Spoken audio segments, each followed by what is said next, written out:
Hi, Nathaniel Gavronsky here, and I'm in Buchanan County in the great, beautiful city of Independence, Iowa. I'll talk to you a little bit about the history of Buchanan County, who the county is named after, the city of Independence, and some interesting parts of history that this little community played in the world. Okay, first off, Buchanan County. It was founded on December 21st, 1837, off of the super county of Dubuque. It was formed by order of the Wisconsin legislature because this was part of the Wisconsin territory. All this area is now known as Iowa. All the counties were really just Dubuque and Des Moines. All of them were created off of those two counties. Now, James Buchanan, he was born on April 23rd, 1791. He was born in Cove Gap in Pennsylvania. He served in the U.S. House of Representatives for 6 terms before he was appointed by Andrew Jackson as the minister to Russia. After that term, he came back and served 2 terms as a U.S. Senator before being appointed to President Polk's Secretary of State. Franklin Pierce, after that, appointed Buchanan to become the minister to the UK.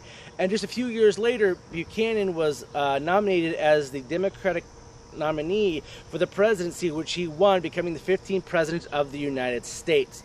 Now, President Buchanan did not do very well in the presidency, and his legacy has greatly suffered because of it. He was seen as being a very, very pro-slavery sympathizer, and he was really promoting the idea of the Dred Scott decision, which he even lobbied for to make sure that the Dred Scott decision went the way he wanted to, so he could protect the institution of slavery within the United States and promote the creation of new slave-holding territories further out west. Because of many actions that took place during his administration, he pissed off not only the Northerners, as you could probably imagine, but many Southerners also felt like he did a lot of things to cause more agitation and more distrust than what he could have done otherwise. After his presidency, though, as he was walking out of the White House and as Lincoln was coming in, it was noted that he actually told Lincoln that he was so glad he was on his way out and not coming in because he knew what was going to happen. The Civil War took place, as many of you may already know, shortly after Lincoln took office. Buchanan, however, encouraged all of his fellow Democrats in Pennsylvania to join on the side of the Union. He did support the Union. He did want to see the Union be continued. But because of his history as being seen as a slavery sympathizer and a pro-Southern sympathizer, his legacy really suffered. Throughout the rest of his life, he was written many, many threatening letters, and the Civil War initially was even called Buchanan's War because they thought he was more at fault than Lincoln was. Throughout the rest of his life, he was scoffed at. He wrote a book that was published in 1866 as his rebuttal to all the hate mail and disdain for his existence. He died a few years later of respiratory failure on June 1st, 1868. So that's the history of Buchanan, and briefly, and then who Buchanan County is named after. Now, the city of Independence, which is the current county seat of Buchanan County, was formed in 1847. Now, it's basically created to replace the former county seat, which was Quasquinton, and the Independence is on the east side of the Wappingpassant River and is quite a ways northwest of the former county seat that offered no resistance. In fact, when the county seat was moved to Independence, there were only 15 residents living here in Independence. It was basically a 9-block settlement. Now, the city of Independence has quite the interesting history and a lot of things that happened with inside of it. One of the things that is still existing is the Independence State Hospital, which was originally the Iowa State Hospital for the insane. Now, this isn't the only hospital like this in Iowa. There's several of them that were built around the late 1880s. The one here in Independence was built in 1873. The interesting thing about the one here in Independence is it is still in operation, partially in its original purpose, which was not only to help deal with insane people who were criminally insane, people who couldn't handle themselves, but also to treat substance abuse. and it is still today used to help treat alcohol and substance abuse. It is still here. You can take tours through a good chunk of it here in Independence. It's open from the spring until the mid-fall. I recommend going and checking it out because everyone's talking about mental health and a lot of aspects that have a huge detriment onto our society that cause mental strain. And it's not a new issue that people of the United States are dealing with, but we're having a kind of a reevaluation of how we deal with these people, how we treat these people, and basically what to do with them, how to get them back to where they can be productive members of society. And this building has that legacy, for good or bad. It's still here, and we should try to learn from the things that we did that were not so good, and so we make sure we don't mess things up worse in the future. A couple of things I want to talk about as far as Independence is a time in the late 1800s when it was known as being off to the races, the Lexington of the North. This was because a man by the name of Charles Williams was able to procure a couple of mares, and from these mares he got a couple of stallions, Axtell and Allerton. Now these two horses end up winning a bunch of races throughout the United States, and he had no history or background in training horses, but he was really good at it. And because of this, everyone would start coming to Independence, Iowa, to start working with horses, and there were these huge barns, these great mansions, a grand opera known as the Gedney, I believe was the name it was pronounced. But he had hard times in the panic of 1893, where he lost most of his fortune and then moved to Illinois. With his absence, the notoriety of the town as being a Lexington of the North and horse racing went with them, and all that's left of his great empire here now is his mansion, the big grand barn and the track, which had its own historical significance outside of racing, are now cornfields and parking lots for fast food restaurants. Now, about the courthouse here behind me, the first county courthouse was built in 1847. It was built at the corner of Main and Court Street. It was used mostly for more of a school than it really was a courthouse. The second courthouse was built in 1857. It was a very plain building. It was said by several judges that had to use the facility that this building had to be the cheapest public building ever built. It was dark, it was dingy, it was damp, and it was actually known to have been used in the evening by ladies of the night. For those of you that are watching it that don't know what that is, you wait a few more years. Those of you that can figure that out, congratulations.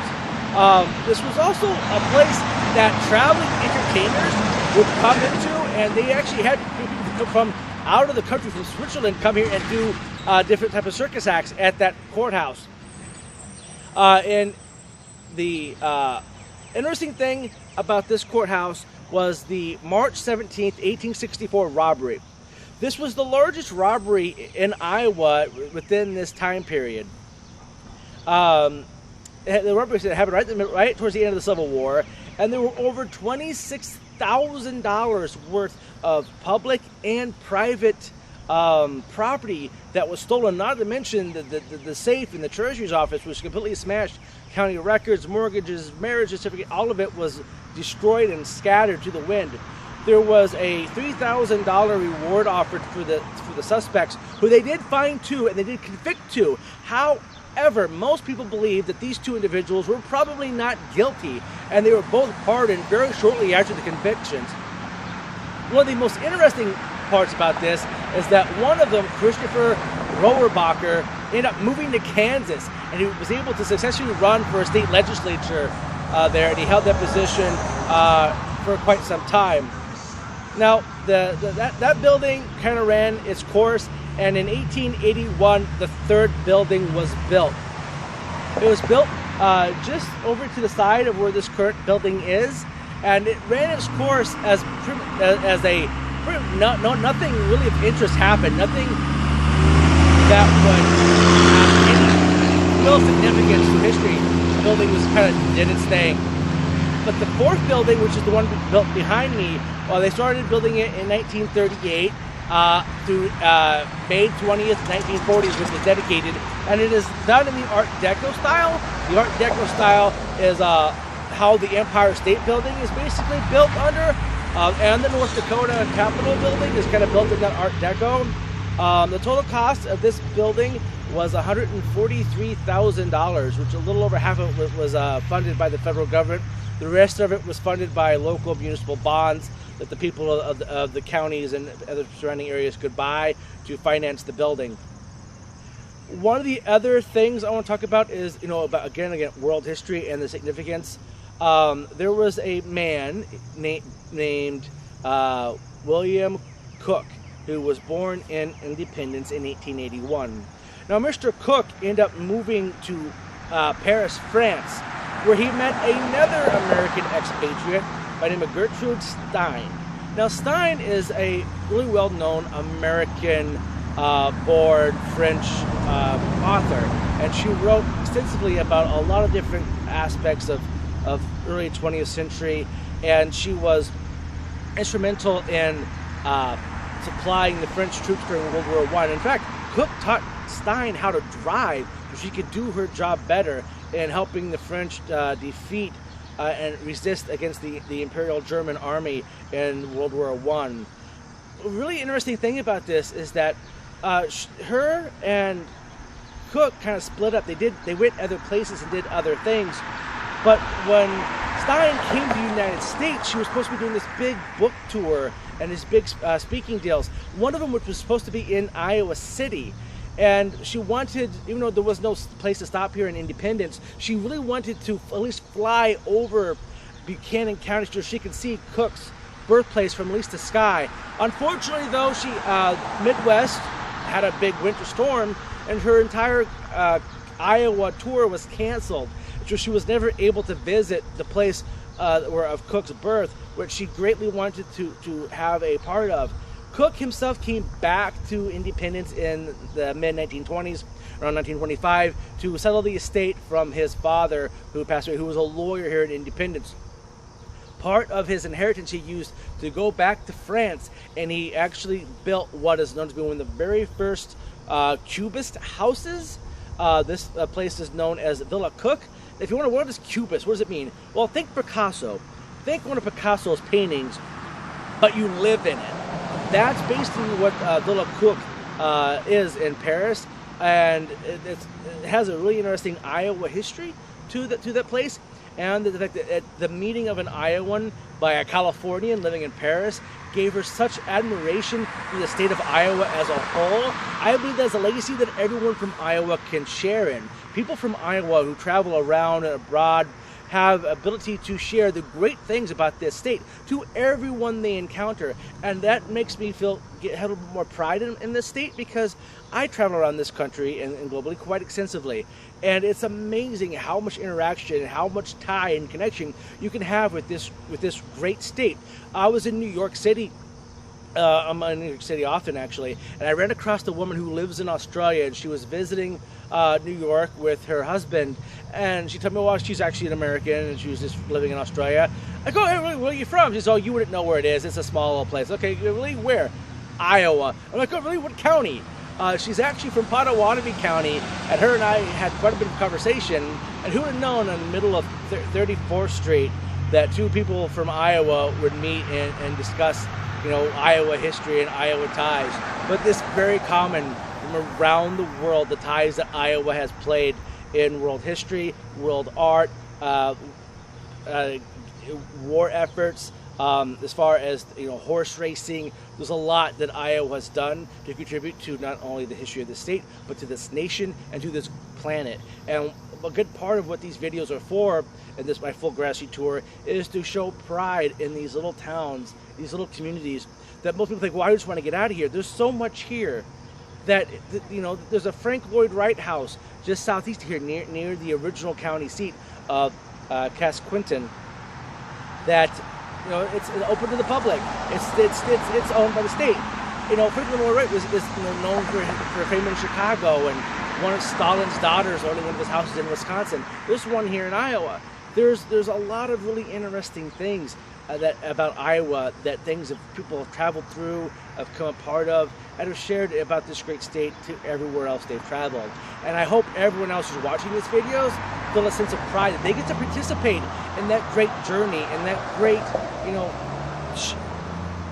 part of our life is sharing, places that we're from, our histories, our backgrounds, the places that made us who we are. And I think places like Independence, Iowa is a great place to be from. It's an absolutely beautiful place. It's got all kinds of old architecture. It's obviously not a very slow town. We got semi-traffic, but there's a lot going on here.